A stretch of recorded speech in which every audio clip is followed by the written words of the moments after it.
The Swamp Thing, issue 3, Ram V and Mike Perkins on art. And would you believe it, Matt's not here for the issue that brings in multiple poison ivies. It's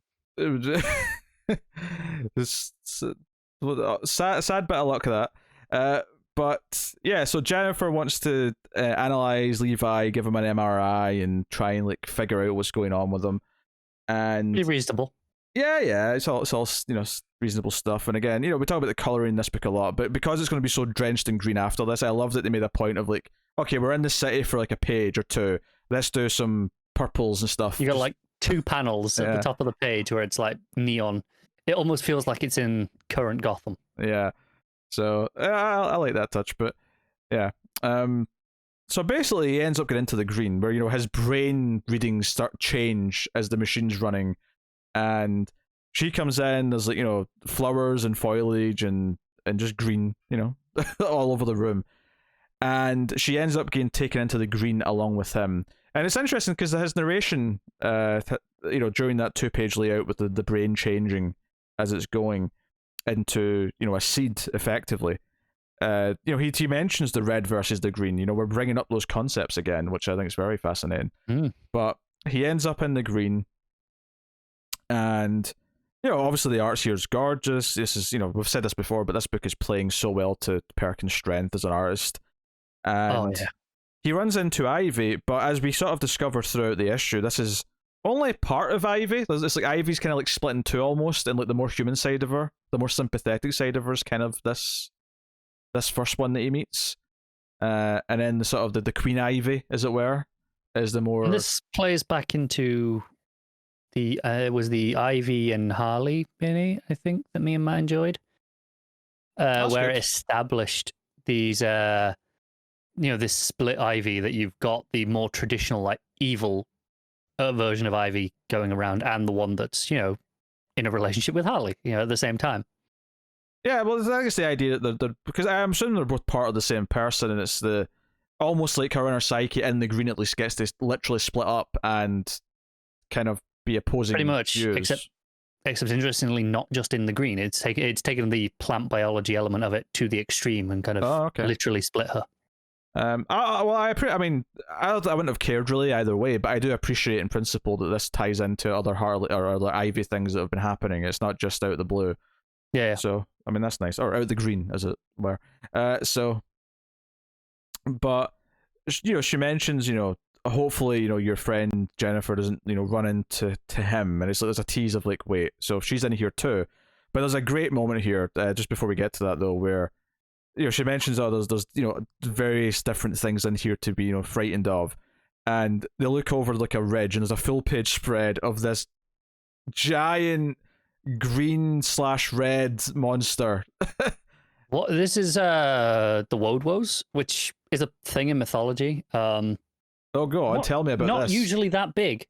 Yeah, this is a kaiju. Let's just say what it is. It's a kaiju. Yeah. Like the Woadwoes is the wild man of the woods, usually like a satyr or a faun. Yeah, kind of similar to Sylvanus, Roman god of the woods, the wilds. Pan for the Greeks. This idea of representing nature and kind of free spirit. This is a very different take on it. Is this just because I was thinking the face looked kind of almost gorilla-esque at a point, and I was wondering if this was like a mix of green and red, but I wonder if I'm just maybe reading too much into the woodness of the face, rather, if it's just meant to be a green thing. I think it's supposed to just be a green thing. I could be wrong, but I would assume that, and the face is more, it's like a tree bark. Yeah, no, that's what I'm thinking there. It has a bit of a gorilla look to it. It does. I think it's just the shape and the way the almost hair comes down at the top. Yeah, giant tusk though. I think the coloring and the shading in the sky, the exposed rib cage. Oh man, so good. But then we find out, because this is obviously quite in the distance from them, because they're seeing this full size. Jennifer's actually running away from its footsteps. It's a nice transition. It's actually a really neat transition to her, because they see this big thing in the distance. Then we find out at the foot of this thing is where she is, where she's ended up, and that first panel of Boudreaux sticking his face out behind the tree. This Perkins at his best. Do you know what this is? This is the bit of sadness. This is the dark character in the woods, the the evil character, but there's even just it's almost like the dark Swamp Thing version of like a Loki. The way he's just sort of creeping out. I think it's really interesting that it's not immediately sinister. There's a curiosity to it. Yeah, I was going to say curious. He looks curious. Yeah, but he comes really interesting. But he comes out and helps and takes her hand and offers some help. And when she mentions the friend that brought her here, she's like, oh, another avatar, the green. He's not completely withholding, but obviously he is withholding some here. He's not being super honest about who he is. Yeah. But yeah, but he's like, it's unusual for a human to like come through this way, like to enter here and like be here. So really good. So he offers help, but obviously we know that he's not to be trusted. So we're worried for her. We're like, oh no. I wonder how much he's all there. Like, he did help her. He didn't have to. He looked curious, not sinister. And we see like the back of his head at one point, and it's not. He's not fully formed. Yeah, it's kind of hollow. And when he says, my name is Wood Rue, it's like he's actually thinking about it. Like there's hesitation. Like maybe he doesn't fully know everything himself right now. I would definitely say the look in his face at the end of that page though is sinister. That way he's smiling. Yes. Definitely has that feel to it. And I think it's curiosity at first, but I think when he realizes she's come through with a new Swamp Thing, I do think there's at least a sinister intention from that point on. They're like, he's realized what's fallen into his lap, and he's like, oh, I will offer you help now. It's that panel I said where you can see the back of his head. He's like, looking, it's a side profile, and fingers on the chin, deep in thought. It's like, could it be? He's got the evil ideas that's springing to mind. Yeah.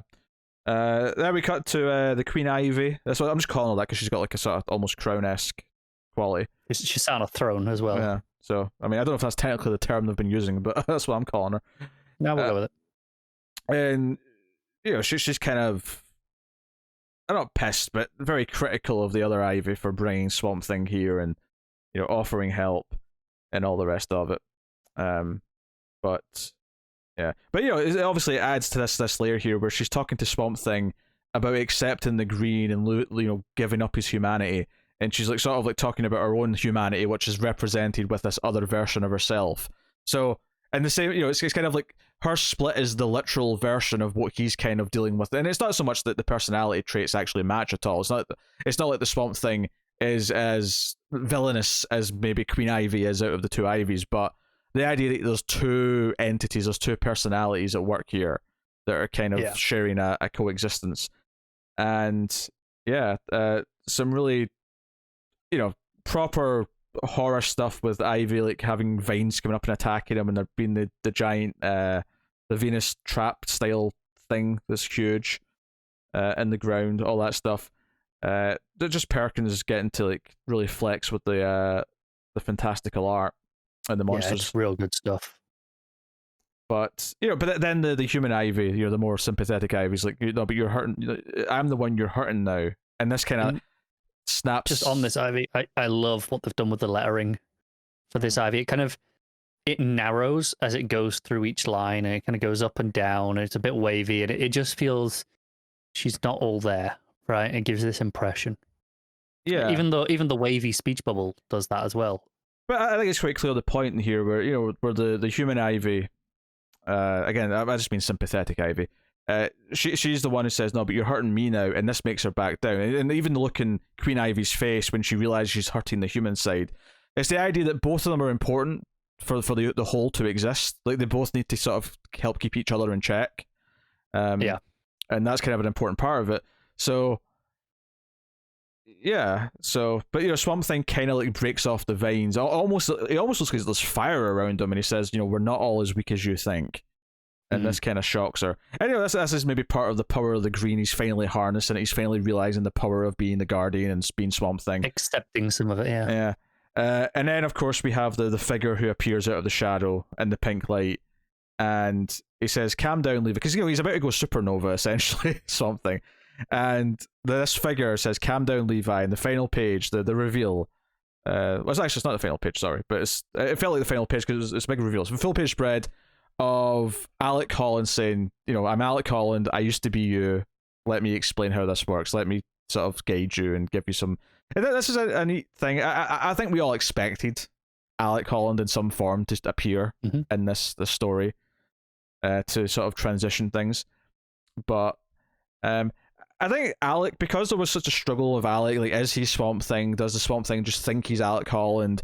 All the turns and all the turbulence and turmoil that he went through over the years as the tragic monster. There is something kind of fascinating about a coherent Alec Holland who is at peace, been able to like just sort of calmly give advice to the new Guardian and on something that was very similar to his struggles, but also a little bit unique as well. There's a certain awareness, like an almost Hulk-esque transformation here, as opposed to, is there a man underneath at all, or am I just nothing? Yeah. So, and it's interesting that Alex says that Jennifer's safe for now. Like, he's not worried about what Woodrow's going to do, and I don't know if that's just because Woodrow's more trustworthy, or more just because he knows that he's going to plan something, so she's not in danger because Woodrow sees value in her. So there's nothing to worry about yet. Woodrow sees her as bait, I assume. Yes. So. No, it's a really good thing, but it sets up the threat of the arc. The threat of what this series seemingly is going to be is that there is a contagion spreading through the Green, and this is the key thing that he's going to have to save and solve in this story, I would expect. So, yeah, good stuff. Another fantastic issue. It's a fantastic issue. It may be my least favorite of the three, but that's not saying much. I'm not trying to say anything negative about it. I'm just saying those first two were so close to perfect that this just being amazing is slightly a step down. That's fair. It's so good though. Like, the art is just getting to excel. Like, we've said on this book already, but Perkins, I understand why some people don't like his art, especially in other books, but this is the book that he was born for. Like, this style, this is just like, this is what he can do. Yeah, and it's just playing to that, and it's every panel is fantastic. Usually in a Perkins book, 2 or 3 times at least in an issue, I'll look at it and go, there's something here that's just not sitting right, and there's just none of that here. I want season 2, so everyone buy this book. Everyone buy Swamp Thing. What are you rating Swamp Thing? I'm giving it a 9. Yeah, I'm also giving it a 9. That's easy peasy.